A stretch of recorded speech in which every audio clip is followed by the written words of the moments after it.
a modern legal department. Really grateful for all that you're doing, Colin, for the community and for the opportunity for us to come to present to all of you in the audience. And so welcome attendees. Thank you for taking time out of your day to join us. We're going to talk about the acceptance mindset and specifically a holistic rethinking of like how we approach our contracts. My name is Chris Young. I have the privilege of serving as general counsel at Ironclad. I've been here for about 3 years, and before then I was a customer for 3 years. So clearly a true believer and a power user for a long period of time.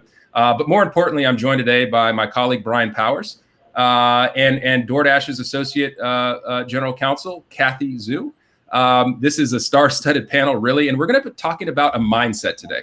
Okay, so we're going to step back. We all recognize as legal operators, each and every one of us is a legal operator, that there's a tremendous opportunity for us to reshape the legal department.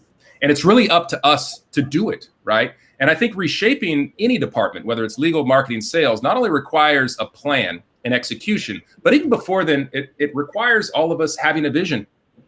You've got to be able to envision what the department looks like in the future. And it's up to all of us to define what a modern legal department looks like.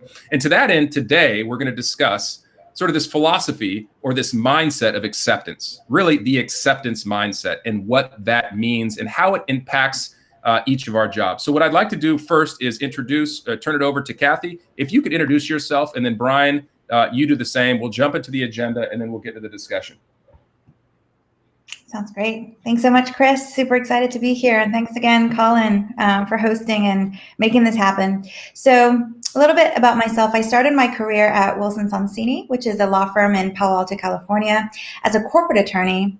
And I really wanted to get closer to the business. So I went in-house to a SaaS company called Medallia and spent 4 years there, and then joined DoorDash later in 2018 as their first commercial lawyer on the team to essentially just build out that function. And it's been an incredible ride. We're now a team of 6 on the commercial legal team at DoorDash, and I also established a legal operations function last year as well. Also, just quick shameless plug, both of my teams are actually hiring at the moment. So if anyone out there listening is looking for a new role or knows someone who is, please do reach out to me over LinkedIn. And I'm going to hand it over to Brian. Yeah, thanks, Kathy. I'm Brian Powers. My background, I started my professional career as an engineer, not the kind that coded, but I built and designed wastewater treatment plants. It was quite gross, so I left that field and went to law school, practiced law in a big firm for about 5 years, have a solo practice for about 5 years, and then back in 2012, started a company called PackSafe that recently just became a part of the Ironclad family. PackSafe was built, and we'll get into this, but it was built as the first clickwrap transaction platform in the world and really serves as a foundation for what we now call the acceptance mindset.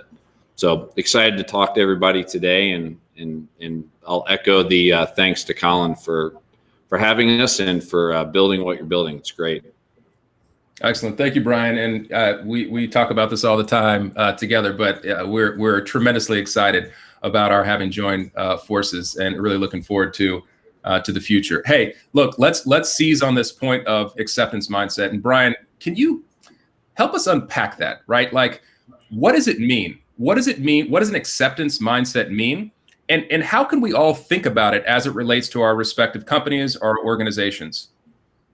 Yeah, so for starters, like as a foundational statement here, like the acceptance mindset is all around like standardizing contracts for rapid acceptance, right? And trying to automate as much of that as you can. And if you think about, so clickwrap contracts, which is where PackSafe started, now Ironclad Acceptance. These are the agreements that you check a box, you click a button on a website, right? They're not negotiated, they're standardized. They happen at super high velocity and volume, right? They were invented out of necessity because those types of businesses couldn't deviate from a checkout flow or a SaaS registration form to have you go sign a contract with ink, right? Or e-signature or whatever.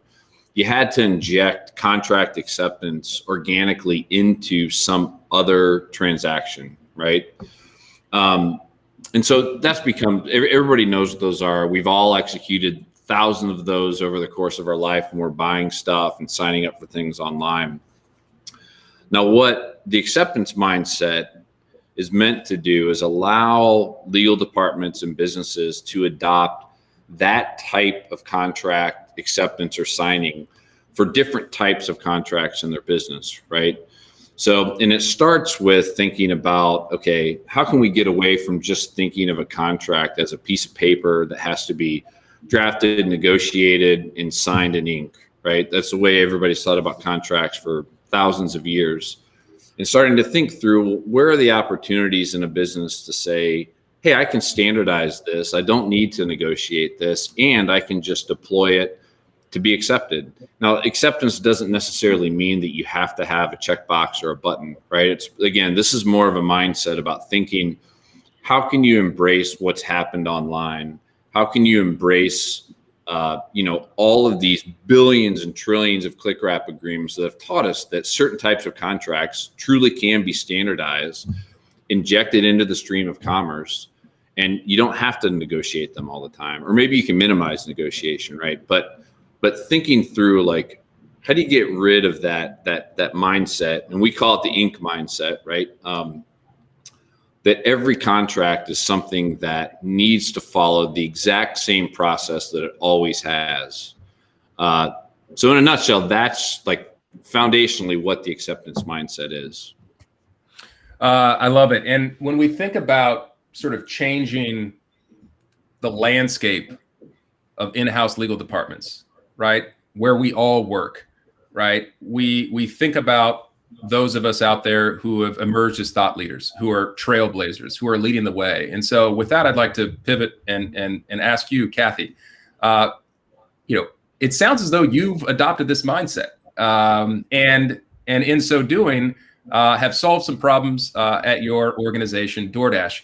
Can you kind of start to share with us, how this is being adopted, not only within your world, but just the legal department as a whole at DoorDash?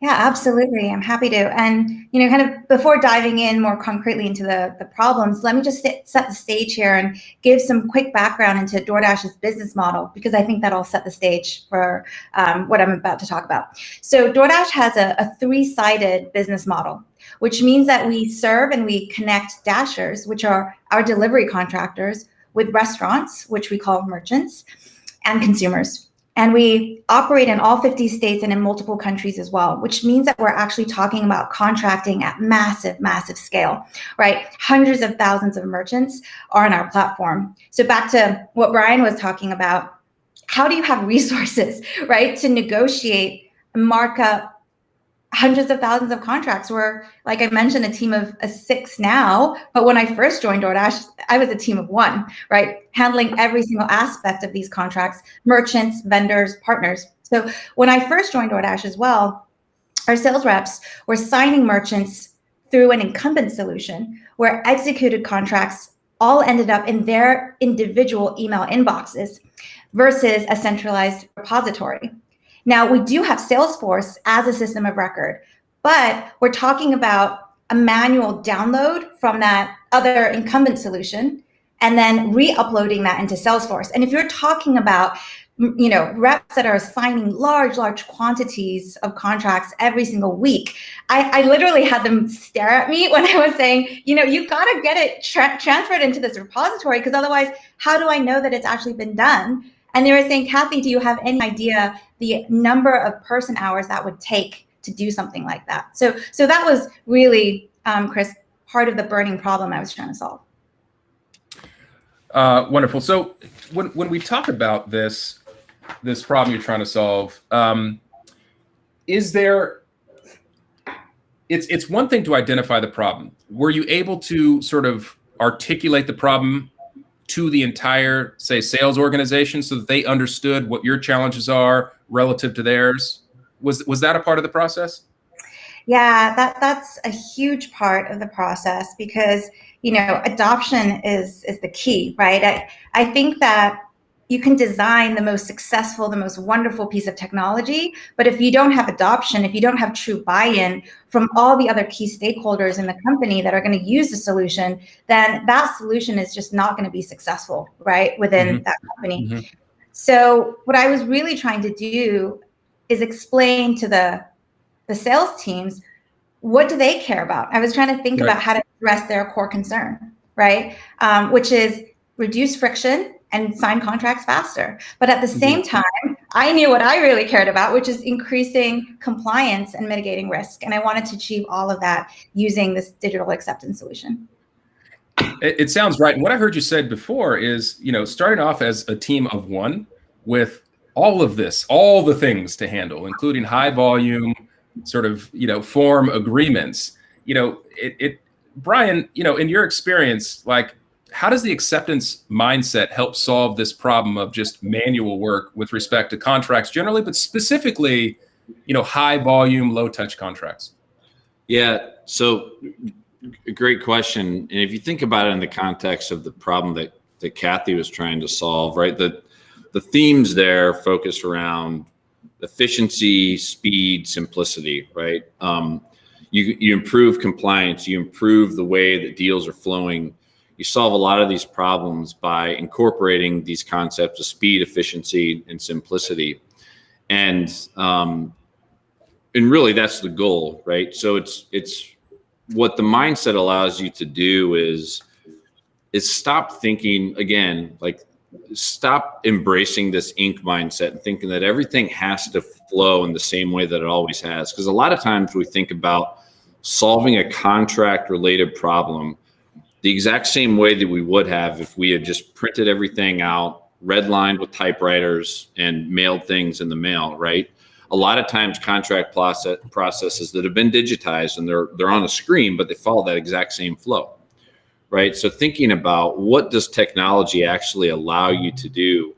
What are the friction points implicit in traditional contract flows that you can remove, right?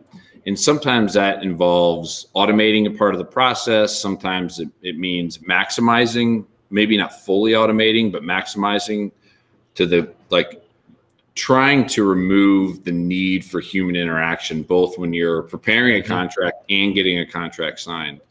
And then if you can't fully automate that, trying to remove as much friction as possible through each one of those steps, right? And so a lot of times this can be a very difficult thing for people to embrace because it is a very, very new way of thinking. And that's why it was really, really fun to watch Kathy and her team work. Like, once they were empowered with our solution and worked with our team, it was really, really fascinating to watch, like, how much things really can change. And really, like, when I talk about acceptance mindset in these types of sessions, a lot of it is adapted from things that I actually learned from Kathy and her team, right? Like, wow. We coined the acceptance mindset, but her and some of these other innovative teams that we'd work with are the ones that really figured it out, right? Because we invented clickwrap, but then we started seeing, or clickwrap as a tool that you could deploy in a platform, but then watching legal teams start to figure out, man, we can do more with this, was really, really fascinating, especially with Kathy and her team. It was awesome to watch. I love that you're mentioning this term clickwrap. And as a recovering trial lawyer litigator, having represented certain clients with sign-on pages, and you're clicking to accept terms of service and a privacy policy, I know what clickwrap means. But just for purposes of educating the audience, to the extent that some folks aren't as familiar with the term, Brian, what is clickwrap? Yeah. Quite simply, it's just a contract. It's a way of getting a contract into a binding state by clicking on something. So, people think of electronic signatures as the primary way to get a contract in place electronically, right? You put a squiggly line on a signature block, just like you would with ink if you printed it out, and that's fine. But what makes that enforceable is not the actual action of putting a squiggly line on a signature block. It's manifesting assent. In this case, the manifestation of assent is the squiggly line on a digital signature block. But you can manifest assent in all sorts of other ways by clicking a button, checking a box, all that stuff. So that's what clickwrap is. Everybody should be familiar with it as consumers at this point, unless you do not ever go on the internet or use a mobile device. We did a study where roughly, 1 trillion plus click wraps have been executed across the world over the past 20 plus years. Like, lots of people clicking on stuff, and especially during the pandemic, lots of people buying stuff online and lots of people signing up for DoorDash, right? Like, absolutely. Especially during the pandemic. So I definitely became a power user. What would you call I'm one of your top customers during the pandemic. I think we all feel that way. Yeah, I think that's right. Thank goodness for DoorDash. Seriously. Look, let's talk a little bit more about clickwrap, though. So we've talked about it. Many of us know it. Now we know the term. All of us should. All of us have signed these agreements, and we've probably lost track of what we've signed and what they said if you, in fact, read them. Kathy, though, let's talk about how clickwrap how that became a factor, not only in sort of promoting a digital acceptance mindset, but importantly, after having identified the problem and the concerns of sales, knowing well and good what your areas of concern are, how did clickwrap factor into the acceptance mindset, but also solving this problem of a manual process that was slow, clunky, and that required too much in terms of human resources? That's a great question. And I think we're already starting to see that surface in some of the comments here, is that there's a jump that has to happen, right? Between clickwrap that you're signing up as a consumer that we're all very familiar with, into an in-house kind of situation where, naturally when you're thinking about, signing contracts with key partners, key customers, has generally negotiated through lots of back and forths, and translating one to the other takes a bit of a jump. But when you're thinking about how to set your organization up for success during a period of scale with limited legal resources that you frankly want to deploy and use for the most sophisticated, high value transactions, then you start looking at, is there a portion of our contract volume that we can standardize and do it in a way that actually speeds things up for sales?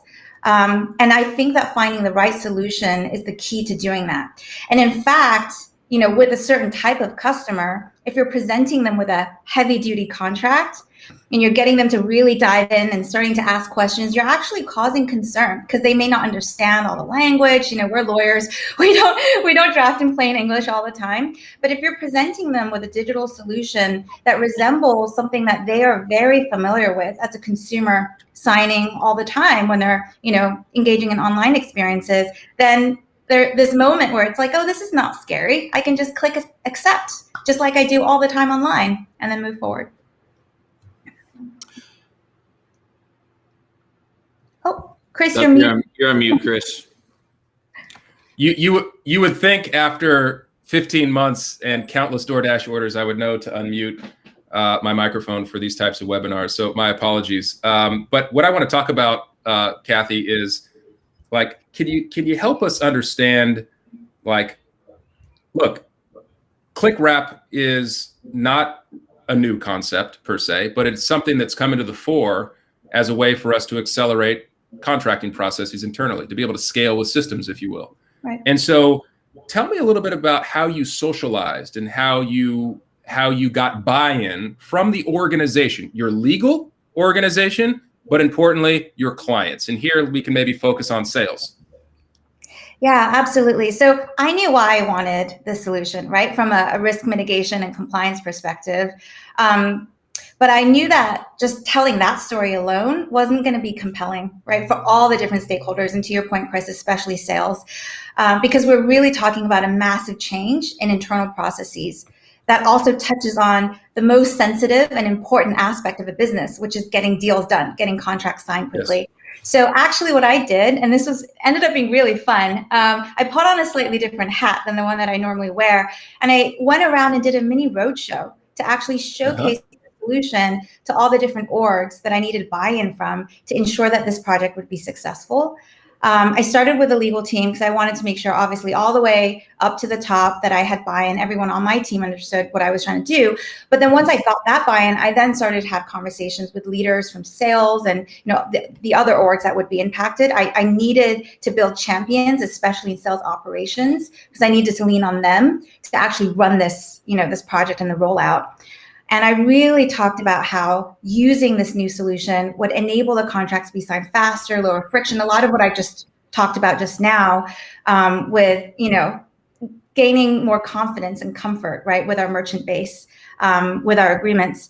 And so this really nicely allowed me to actually genuinely pitch this product to achieve the sales team's goals at the same time as achieving legal's goals. I like that. When we talk about so the way zooming out, I think our goals as legal professionals is to accelerate business, to move quickly, but responsibly. Quickly, but responsibly. So on one hand, you have a client base in sales that is focused on speed. Time kills deals. We've all heard it over and over again. So you've got a clickwrap solution here, an acceptance mindset that allows you to move quickly as a sales team. You're concerned about compliance. We've talked about sort of the importance of that. We all know that we're risk managers, but tell me a little bit about how clickwrap and compliance work together. And I think the lead in here is, as a recovering trial lawyer, we all know you've got to marshal the evidence. If you ever find yourself in court, a mediation, arbitration, whatever, in a dispute, you've got to be able to marshal the evidence necessary to prove that there was in fact assent. And that, to me, speaks to compliance. So tell us a little bit more about your thought process, how clickwrap fits within your charge of managing risk at DoorDash. So I think back to a very, very simple email that I received from Brian's team. I think you should be printed out and framed on the wall or something as one of the most successful sales emails ever. It was so simple. I just asked one question, which is, if you had to locate a specific agreement that a sales rep signed, would you be able to do it? Something along those lines. And, that immediately hit home because we're doing so much contracting at this massive scale. If I had to go find one specific contract, it's like finding a needle in a haystack, right? Yes. I would have to comb through or maybe contact people, and maybe they've gone because a lot of this stuff is in inboxes, like I mentioned.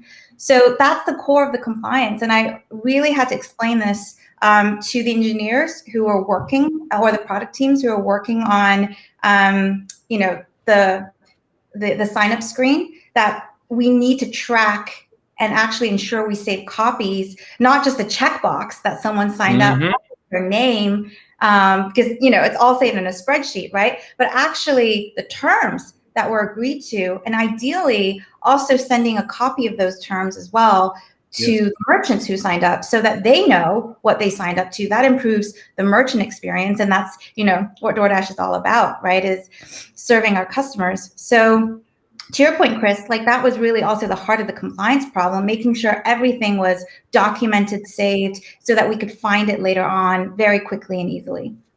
I love that email. It's a terrifying one. It's a terrifying one to receive, and to know in your heart of hearts that the answer is, I wouldn't be able to do that. I would not be able to find all the records, all the contracts within my organization. And often where we forget to look, right? Obviously, Ironclad, we're a digital contracting platform, and we really focus on companies who are solving problems with contracts that are highly negotiated, B2B contracts, et cetera.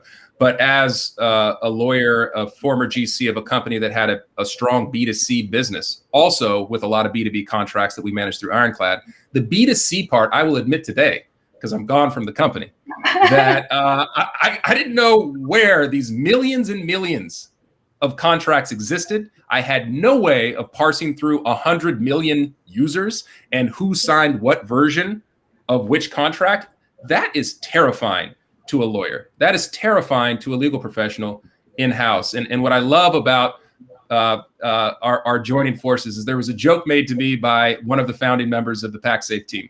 His name's Kyle, and he's fantastic. He's also a lawyer, and he really grew up with Brian and Eric, the two co-founders of PackSafe. And we joked because right before I left my last company, I knew we had this burning issue, and I was right about to buy PackSafe. And fast forward, I now get the privilege of leveraging this technology for our own business, and I can rest assured that we're tracking all of this information. Okay, so there was one question. We're going to have questions at the end, y'all, for the last 15 minutes for folks who want to ask them. But what I wanted to put out there, Brian, is like there was this kind of question about like, hey, how does clickwrap affect a sales rep's commission? My quick conclusion, but I'd love for you to expound upon this, is it doesn't. It's just another way of manifesting assent. Whether a contract is signed or click to accept, that sales rep still gets commission for the deal she closed. Brian, do you want to share a little bit more about that? Of course. If anything, I'd say the way it affects a sales rep's commission is that it, in two ways. One, the likelihood that they're going to close the deal goes up. And two, it's going to close faster, right? Because implicit in deploying clickwrap is, or the acceptance mindset is that you're going to speed things up. And as Kathy just detailed, like in its truest form and the way that they were able to deploy this, it creates efficiencies across the entire business, right? Because it at some point, like any business, if they could look, despite the fact that everybody on this call loves contracts and we all love lawyers because most of us are lawyers. If most businesses could get rid of all of us and get rid of contracts completely, they would, right? And then PackSafe would have never existed. Ironclad would have never existed. None of us would have jobs. But that is never going to happen. But I think if you look at that, but if every business could minimize like the amount of time that lawyers and contracts have to be injected into a commercial transaction, right? Everything moves faster. And to your question, Chris, like to the extent that you can speed all of that up, this is a very good thing for sales reps. I think the important thing to understand is that this mindset won't work for every single type of contract and transaction, right? You have to identify the right transactions, the right types of contracts. And in the case of DoorDash, right, this is very high volume, high velocity sales that looks and feels a lot like the B2C type of contracting that you just alluded to and where clickwrap was born, right? So the magic of kind of taking that B2C super fast self-service clickwrap, that PackSafe was invented for, and applying that through this mindset to the types of transactions that are happening in a business that might not be millions of transactions a day, right? But every business has a different threshold for what they feel is high velocity and high volume. Yes. And taking this and applying it to that can be super impactful. And deployed correctly, right, for the right sales team, it's a great tool for them to have because they're going to be redlining less. And they, trust me, like as much as we lawyers hate redlining some contracts, like the people we're redlining them for in sales hate it even more, right? Right. So if you can minimize the amount and find the right contracts to minimize like redlining and back and forth and all that stuff, right? This is a fabulous tool for a sales rep to have to just close and move on, close and move on. Yes. Click, give me my commission. Perfect. Well said, Brian. Look, all of us on this call or on this webinar as legal professionals, we all realize and feel really the challenge associated with running a lean department. Our departments, everyone on this call, is lean relative to the rest of the company, right? Even at DoorDash, I mean, think about it, right? I mean, you all have a massive amount of responsibility, and there are a lot of transactions happening every second throughout the world. And yet you started off as one, and now you have 6, but that relative to the size of the business is small. Why am I saying this? I'm saying this because the more as legal operations professionals, we can push from our table, like the administrative work, the sort of like the work that isn't like intellectually stimulating, interesting, fulfilling. The more that we can do that, the more that we can buoy our respective departments and allow for folks to see us as not just defenders or folks who react, but folks who are proactive in solving problems like you've been able to solve at DoorDash, Kathy. And so I think it behooves us not only to think about compliance and risk management balanced with speed, but it's also this other piece here, right? Ensuring that we can do more with less and not just suddenly knee-jerk reaction, I need another body on my team. I'd love for us all to take pride in the fact that we run lean teams, right? And try to hire less, frankly. And the more that we can do that, the more that we're actually shaping our own departments into what we see as modern legal departments. Look, there's been a couple questions here, which again, we can get to at the end in more detail, but they're relatively detailed questions. And I would encourage folks to take a look at the platform, because it'll become pretty clear how we address some of these questions. But at the highest level, y'all, like, look, at the end of the day, a contract is a contract. Whether it's accepted or not has not to do with a signature or a check the box. Proving acceptance deals with the record that you can produce to show that both parties came to a meeting of the minds and agreed on something.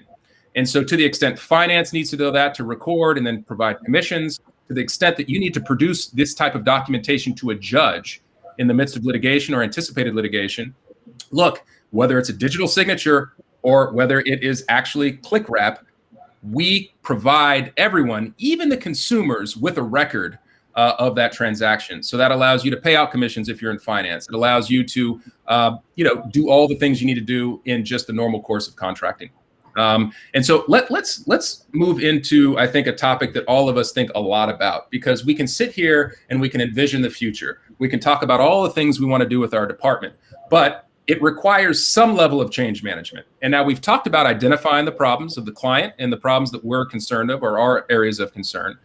We've talked about how, Kathy, you've gone around on a road show to really build consensus and to get people bought in to the vision, buying into the acceptance mindset. Now I want to talk about, hey, you put something in place. How did you ensure there was adoption first? And then I want us to move into something I like to say, and we like to say in Ironclad, don't do it if you can't measure it. So what is a measure of success? Did things move faster for the sales team? Are you able to sort of sleep better at night knowing that from a compliance standpoint, you're in better shape? So that's a two-part question. First, you introduced the tool. How'd you get people to adopt it? So I was actually really fortunate at DoorDash that I have fantastic partners on the sales operations side. And they're the ones who really drove the efforts to roll out the solution in a way that made sense, and also that felt very transparent to all the different stakeholder groups who were affected. So as you know, we have a huge sales team with tons of different sub-teams. And what we decided on is a staggered rollout approach, which I found to be very successful, because you can gain traction, address problems, get success, and then move on to the next team.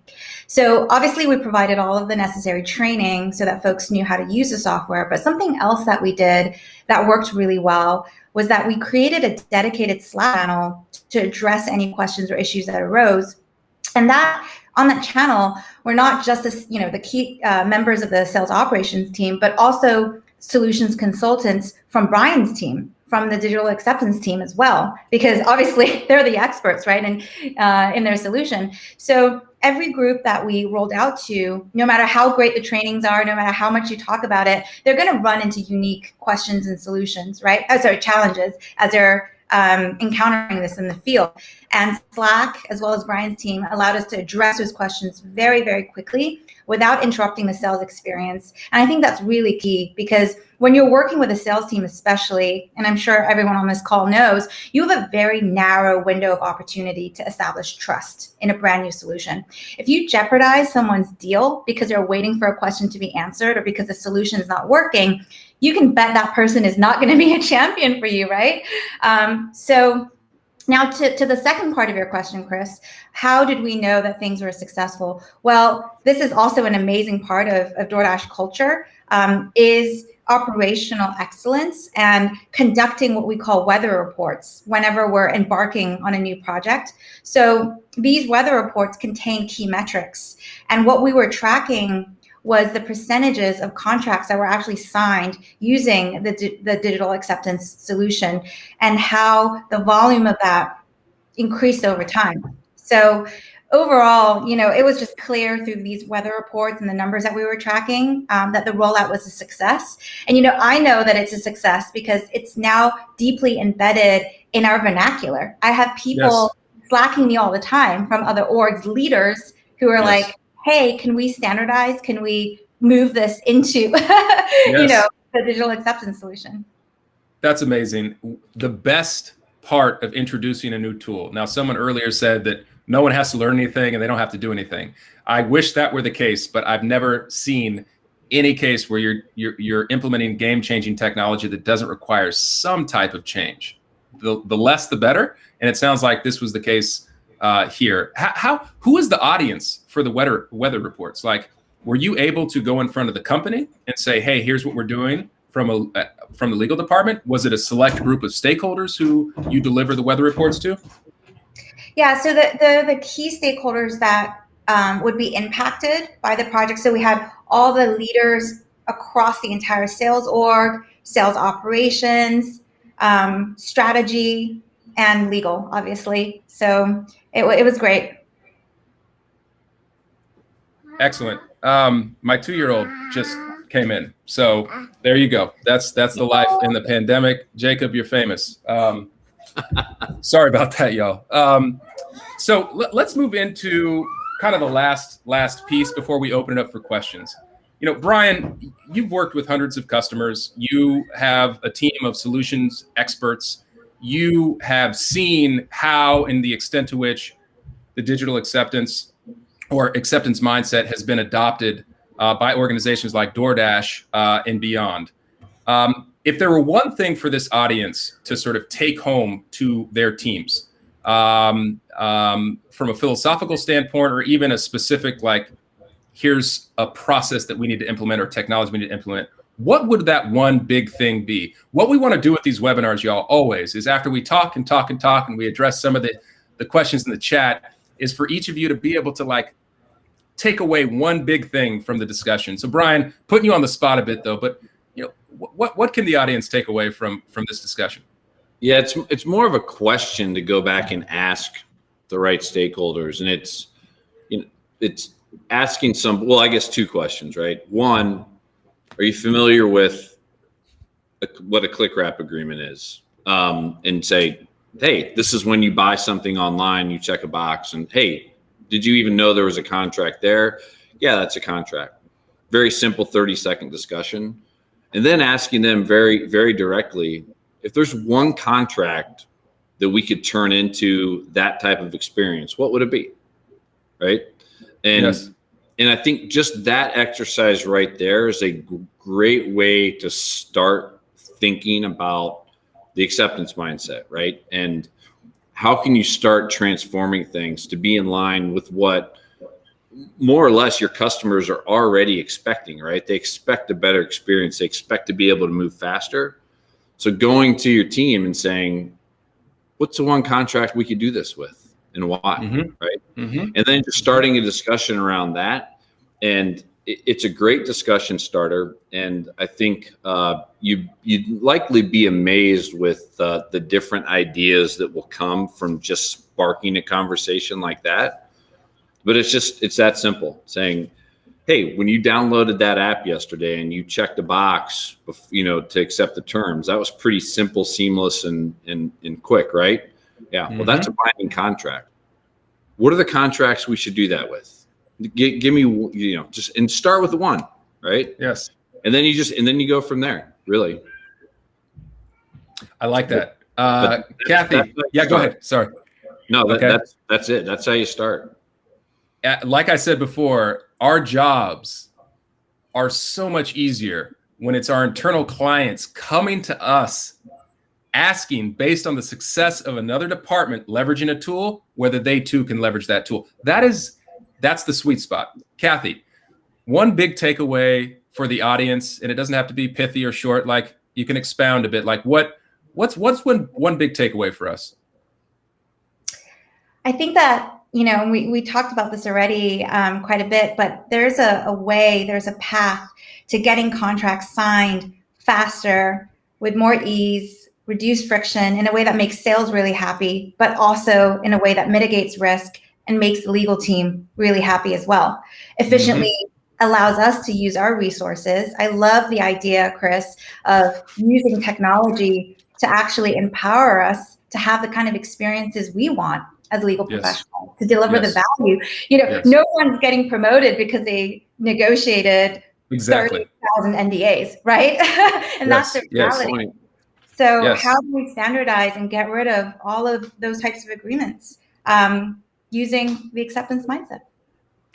I love that. Look, one of the things that I get so excited about with an audience like this, with legal operators, just with the space that we're working in, the legal market and the time that we're in it, is we really get to reshape our departments. Like we get to set new standards. And one of the things that I talk to our legal department about is how important it is to share with the company what we do.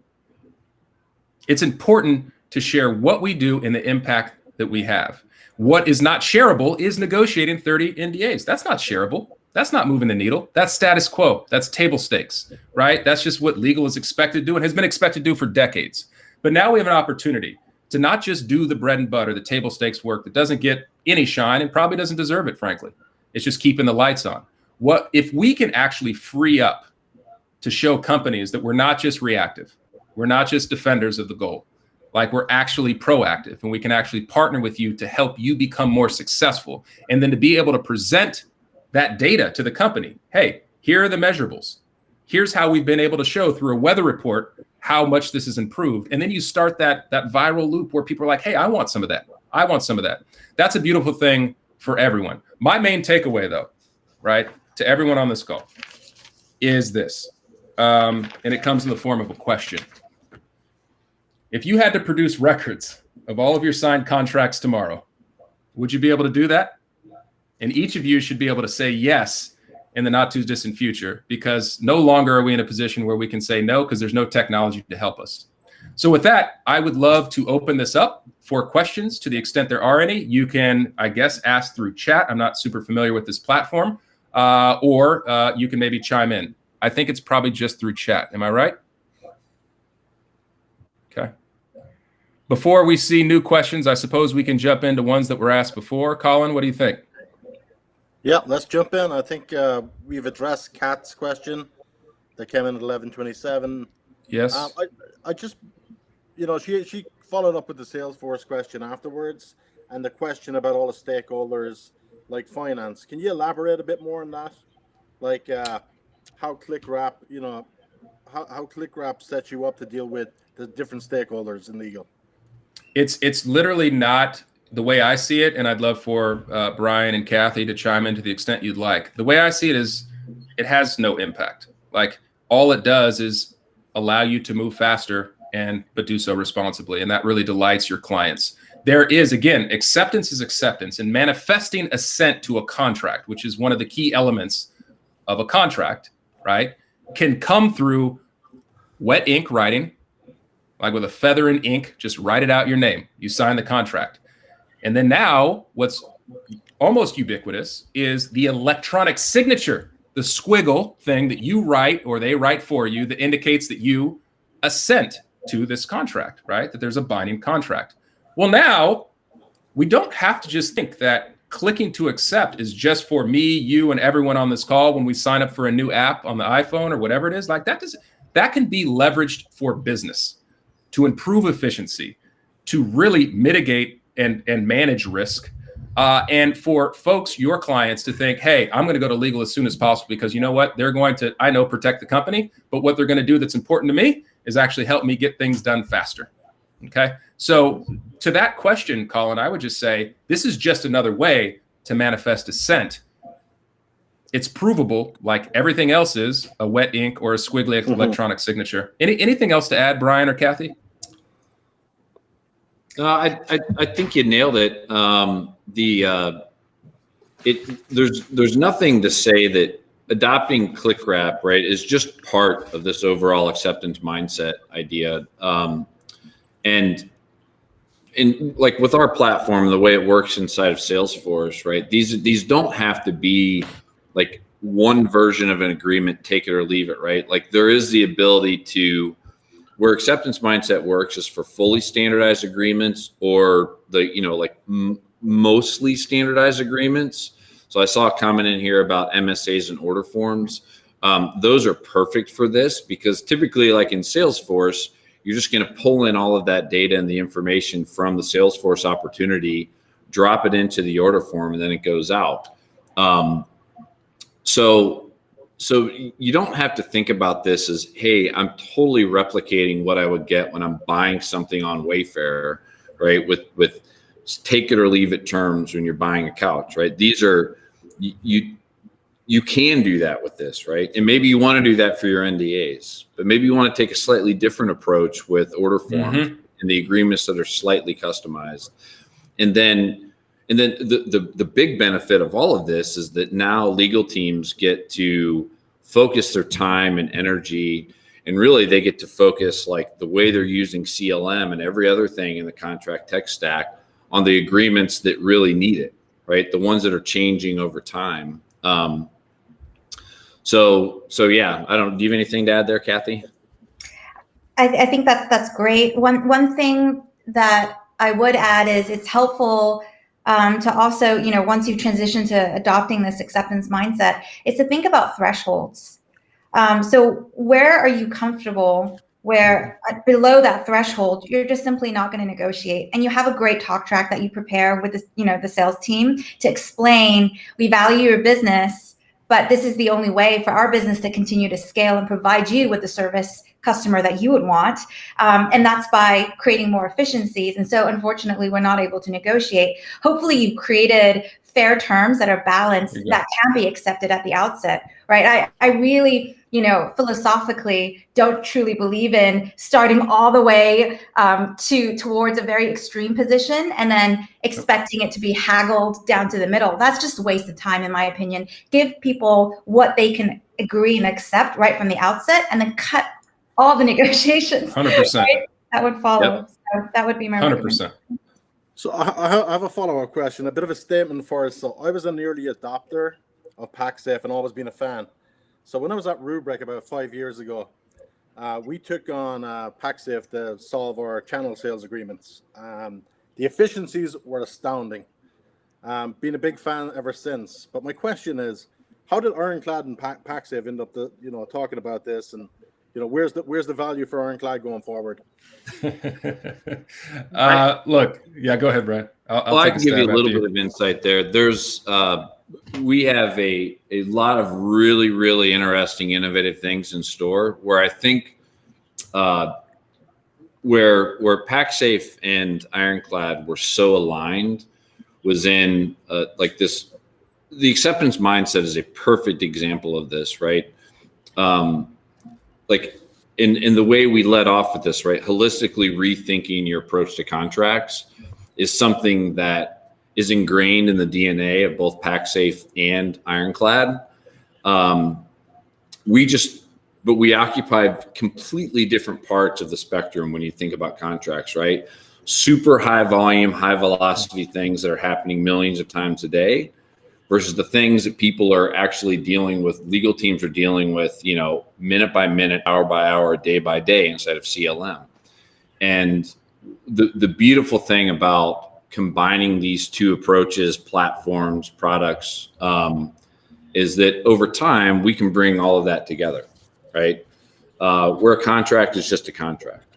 And it doesn't matter if it's being executed, a million times a day when people are clicking a button on a website, or it's going out and being highly negotiated, right? It's just a contract. I don't know if that answers your question, but that's it does. But I do have a follow up to challenge you, right? So so a contract is a contract. Does that mean they're all the same, or is your mindset like moving into the next phase? Like you got two powerhouse companies coming together. You're solving all the world's contract problems. Like Are you looking at like, hey, PackSafe can be used across the board, like for NDAs, it can be used across the board for master service agreement, every kind of complex contract? Well, no, I mean, I can take a stab at that, Brian. Yeah, go for it. You want to go ahead? I mean, look, it's, Colin, we're all different people. All of our legal departments are different. Our companies are different. Our needs are diverse. They're varying. Right? For us to stand up before this crowd and say there's a one-size-fits-all solution between and among these two systems is just disingenuous and inaccurate. Folks, like Tammy mentioned, right? You want to look at your corpus of contracts, all of your contract types, and you want to start to think which ones are ripe for, let's just say, clickwrap or digital acceptance. Which ones are so highly negotiated? You're in version 6 and it's for $1 million, engagement with a customer. Is that ripe for clickwrap today? Yeah, probably not. So what you want to do is you want to look at your contract types. You want to look at your organizations and how much those organizations are resourced. You want to look for the right stakeholders, right, to start off with and to help solve their problems. And the way you solve those problems is by leveraging now Ironclad to solve any of them, regardless of what contract type it is. Mm-hmm. And so, for instance, like we've said before, Spotify, our customer, DoorDash, our customer, Wayfair, our customer. Look, literally on this webinar, there have been probably, I'm just guessing, well over 1 million clickwrap transactions among those two organizations, quite literally right on this call. What are we doing as in-house counsel to track the versions of the agreements, to be able to isolate the actual people of all of your users who signed which version, right? How are you able to do that? Well, that's clickwrap, right? On the other end, it's like, well, how are you able to accelerate a contracting process when there's a lot at stake and there's a highly negotiated agreement? Ironclad from day one has fared relatively well in serving our customer base in that respect. But what we're talking about today and what's exciting is, look, you can actually kind of go in different directions, right? Like, look, there's a B2B contract out there that if you actually decide that you're going to relegate it to a non-negotiable contract, let's just say for any sales below $50,000, you use Ironclad, we have, to track all the friction points for the past 2 years. Every quarter, our team goes through and says, okay, this is a friction point in our form agreement. How do we massage this? How do we maintain market? How do we become fair? We're now at a point, Colin, where literally our top legal team priority is to reduce red line edits. And how are we doing that? It's not just through clickwrap everything. It's kind of being creative to where now, this last quarter, we had a ton of activity and we decreased red lines on, I think by 20%. And there was a lot more activity than there was the quarter before. So, and we're poised to use clickwrap, right, for those agreements that we are not negotiating. And to Kathy's point, you've got to go to your clients and say, hey, y'all, we know this is market. In fact, here's some Ironclad data to show you quarter over quarter for the past 2 years what the most common friction points are and how we've resolved those issues quarter over quarter. So now we're at a point, y'all, where we have this non-negotiable form of agreement. And for those of us dealing with sales, and Kathy, you mentioned it, people are like, wait a minute, that could cost me. That could impact my quota. That might prevent me from buying, that used BMW I've always wanted. And we don't want to come in the way of that. We don't want to come in the way of that purchase. We actually want you to go bigger. And when you get the faith of the sales organization, you can prove by data that you're reducing friction, not only through the contract in and of itself, but through the signature process. It's a win for everyone. And then from a compliance standpoint, you just can actually rest better at night. At least I can. So Colin, really, that was a long-winded way of answering your question, which is to say there's no one size fits all answer. Yep. And really the way you solve this is going to be unique to your organization. Our charge, our responsibility is Ironclad, an organization that's full of a bunch of lawyers like Brian, like myself, for better or for worse, but certainly an organization that cares mostly about our customers, like we're super customer focused. We want to give you the tools necessary to manage your own legal department and to do what you feel like you need for your organization. Great answer. You went way more in depth than I thought you would. So question for the whole panel. If somebody's new in legal operations, they finally I know we covered a lot today. Someone is new in legal operations, they make a decision. Hey, what is clickwrap? Is there anything that flags right away that they should be using clickwrap for certain contracts? Is there a top 5 contracts that clickwrap uses? What are the flags? Yeah. Well, if we're talking about actual names of contracts, the obvious ones are the ones that you see online, right? It's terms of use, terms of service, privacy policies, things like that. And then you want to look at, then from there, well, what are those? Those are standardized contracts in their truest form. So then you look at what are the other contracts in your business that are standardized? Are there contracts right now that we never change, right? Those are perfect for deployment to clickwrap right now because they're already never changing. So why are you even dealing with them? You put them on a web page and have a self-service clickwrap and people just go. It's like, hey, somebody needs an NDA or I need to get an NDA signed. Well, just send them to a URL and click done, right? That's the obvious starting point. And then you look at, well, where are the places in our business where we have lightly negotiated terms, or like an order form that's attached to terms that are never negotiated, right?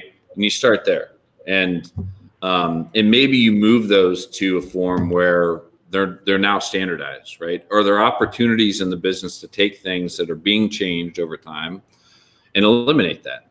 And to Kathy's point, sometimes that involves figuring out like what's the threshold there. So if you're talking about sales agreements, certain types of products, certain services, certain dollar thresholds, you can say these are standardized from this point on. We're not changing.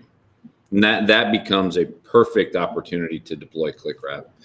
I think implicit in that question also, though, is as you're figuring out how to do this, it's not always going to be perfect. You know, just like if you buy an e-signature product and you get somebody that says, nope, I need a wet signature. I need it in paper, right? You're not going to not close the deal because somebody says, I need to print this out and sign it with blue ink, right? And so clickwrap's not always going to work for everything. Even if you have this perfect process that you think is perfect and you're like, these contracts are perfect for clickwrap, there's always going to be a deviation from that. And that's fine. You know, it doesn't have to be 100% success rate. And then you just drop into, you know, an ironclad workflow or whatever you're using, right, to get that contract negotiated and signed. So I think that's how you start, right? I'm just looking from my past experience. There's probably an abundance of areas that this could be repurposed or used in-house for internal processes and global legal teams. You know, it could be GDPR policies that you're pushing around that everybody's got to sign. It could be compliance, litigation stuff. Do you have any kind of use cases on this stuff that you could share afterwards or another time, the community? I think, yes. I mean, we're here. Like, you know, what's up, Colin? Like, we're here for everyone. And you know how to find us. There's myriad use cases. And again, it's difficult to kind of find a few that would resonate especially well with the audience, given how unique our organizations are. One that I thought about the other day that was different is, look, I currently oversee HR at Ironclad as well. And, you know, whenever you're releasing an update, like a lot of us are thinking about in light of potentially coming back to the offices soon when it's safe, right? When you want to release an update to, say, your employee handbook, and you want a binding, effectively agreement, obviously you have to have some language in your handbook that says from time to time we may change this agreement. But really to nail it, what we want to do, I think, in a cool use case is to have people click to accept the updated parts of your employee handbook, right? And so in the future, you know. Or a related example, like I'm in the Ironclad Indy office right now, and when you walk into the office, you have to do two things. There's a QR code where you have to reserve your spot because only 5 people a day are allowed to come in here because we're on the tail end of a pandemic, as everybody knows. But then the other thing you have to do is you have to clickwrap a certification that you are not sick or whatever, right? And it's a QR code, you click, but it's something that never changes. So, and to your point, like GDPR, privacy, like regulatory driven acknowledgments and consents are perfect for clickwrap because they're regulatory driven. They're typically never going to change. It's like that is the very definition of a take it or leave it agreement, right? Because we're not even writing those. Regulators are giving them to us and they're dictating what has to go in there. So that's actually a great call out, Colin. Those are perfect for clickwrap. I want to leave. I'm glad I asked an intelligent question. You know, that was a great question. Here's a little nugget. We have 1 minute left, and I wanted to share a nugget. And this is one of those ones that I kind of went back and forth in my head, asking whether I should share it. Here's a thing that I've kind of thought about, and I would leave for you all to think about. When you're trying to reduce red lines and you're trying to automate and make more efficient your contracting process, I think about the number of times as an attorney I have not read terms of service or a privacy policy, but click to accept. And part of the acceptance mindset for the end user is if it's a click to accept, it's probably not negotiable and I shouldn't negotiate it.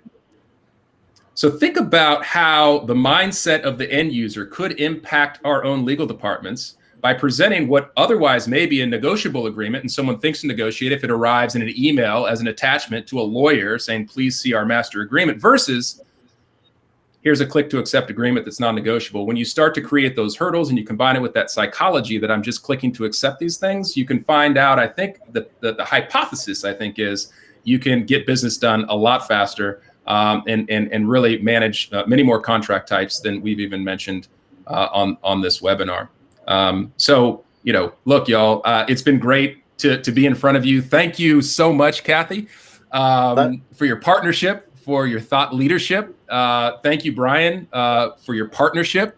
I'm excited about all of us coming together. Colin, obviously, thank you for so much that you do for the community through Legal Operators. And if there's one thing I'd like to leave in terms of a bumper sticker sort of type of slogan is, I think it would benefit all of us in our companies if we consistently and always thought about scaling with systems. Scale with systems. So I'll leave that piece. And again, thank you, Colin. Awesome, Chris, Kathy, Brian, thank you so much. That was wonderful. Thanks for all the questions, everybody. Thanks, y'all. Follow up with a recording, and have a great rest of your week. Everyone. Bye, everyone. All right, y'all. Thank you. Take care. Bye-bye. Bye.